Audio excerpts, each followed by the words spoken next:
Hello everybody, this is DJ Gerry. The rock and roll community has been deeply impacted this week. On Friday, September 13th, 2019, we lost Eddie Money. And today at 4:15, this is September 15th, 2019, we lost the lead vocalist of the Cars, Ric Ocasek. He was found unconscious in his Manhattan apartment around 4:15 p.m. today. We're not sure of the cause of death. I'd like to just talk a little bit about the impact that the Cars and Ric Ocasek has had on our culture. These were a bunch of guys from Boston that began their band in 1976. The Rolling Stone magazine gave them the coveted award of New Artists of the Year. The first album came out called The Cars, self-titled. This was in 1978. And the music was mixed of minimalized punk, new wave, had some 50s revival in it. It was power pop.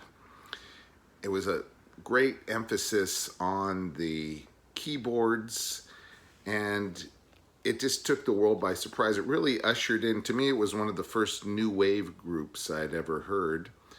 And the music was played on the radio. It was a perfect album. It was like, where do you go from there after that? And it served as a soundtrack to our lives. This is their second album. It's called Candy-O, that's right. And had a lot of great tunes on it. The big song from this album was called Let's Go. And then it came out with this album. It's called Panorama. It had a hit called Touch and Go. I don't believe it was as commercially as successful as some of the other ones, but it was a great album nonetheless. And they put out this album. It's called Shake It Up, 1981. And this album was a little bit more commercially accessible, but great album. This was their fifth album. It's called Heartbeat City. And this album came out in March of 1984. Had a lot of top 10 hits, including You Might Think and Drive and Magic. We thought that the Cars were going to go on forever because of the popularity, commercial success of this record. But for some reason, a couple years later, they put this album out. This album is called The Cars, Door to Door, and they broke up. This was 1987. This was pretty much the last Cars album that came out with the entire group in it. Some of the members got together with Todd Rundgren back in 2005. Elliot Easton and Hawk was in that one as well. And in 2011, they put out a album called Move Like This with the original surviving members. Let's take a quick look at their solo albums. And I remember back, this gentleman, Benjamin Orr, was also one of the lead vocalists. He sang that song, Drive, Who's Gonna Drive You Home? Fortunately, he died of cancer in the year 2000, so he wasn't able to be a part of the reunion. Benjamin Orr had a hit with this song. It was called Stay the Night, and it was released around 1986. Elliot Easton has been a part of all the reunions. He did a solo album. That's what a lot of them did after the breakup of the band in 1987. At that point, they had sold in total about 23 million albums. And Ric Ocasek, being the lead vocalist, he put out these albums. A lot of people would tell me in middle school that I looked a little bit like Ric Ocasek. I don't know. I would just get those comments. This is Ric Ocasek's, one of his solo albums called This Side of Paradise.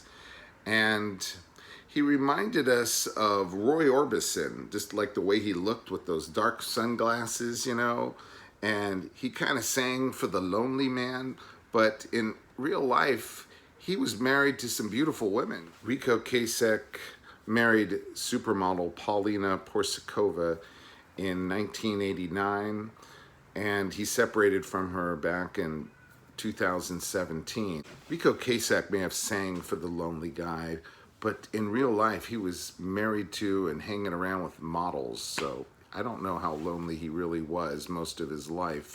He was very, very relatable.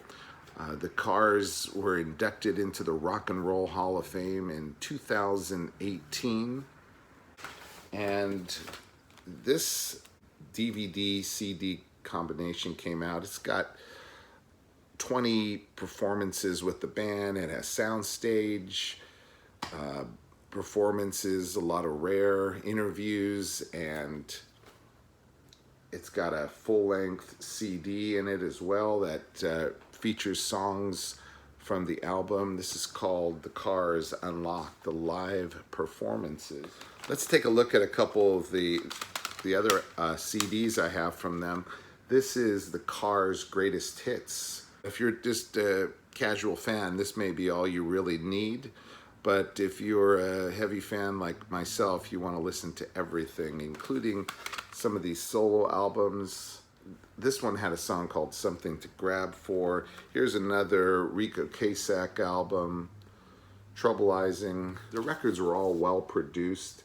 This is a song called Emotion in Motion.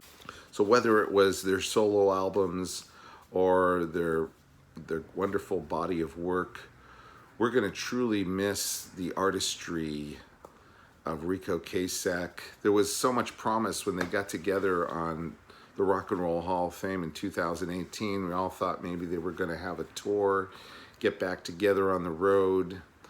But now that both of the lead vocalists are gone, it's not going to be the same thing anymore. Well, all I can say is there's still a lot of great rock and roll artists out there touring. Don't wait around and say, I'll see them some other time. Get out there and see those bands, those legendary bands, and make some great memories. Enjoy that music as it's coming out live at you. The music of Ric Ocasek and the Cars will live on forever. And it's just been a very, very disturbing weekend, very shocking to find out that these two legends, Eddie Money and Ric Ocasek, have passed on, and our deepest condolences to their families and to the whole rock and roll community and the music world. And all we can do is keep the music alive, keep playing it and celebrating their wonderful songs. This is DJ Gerry, hoping that tomorrow will be a better day. Thank you for watching. Bye-bye.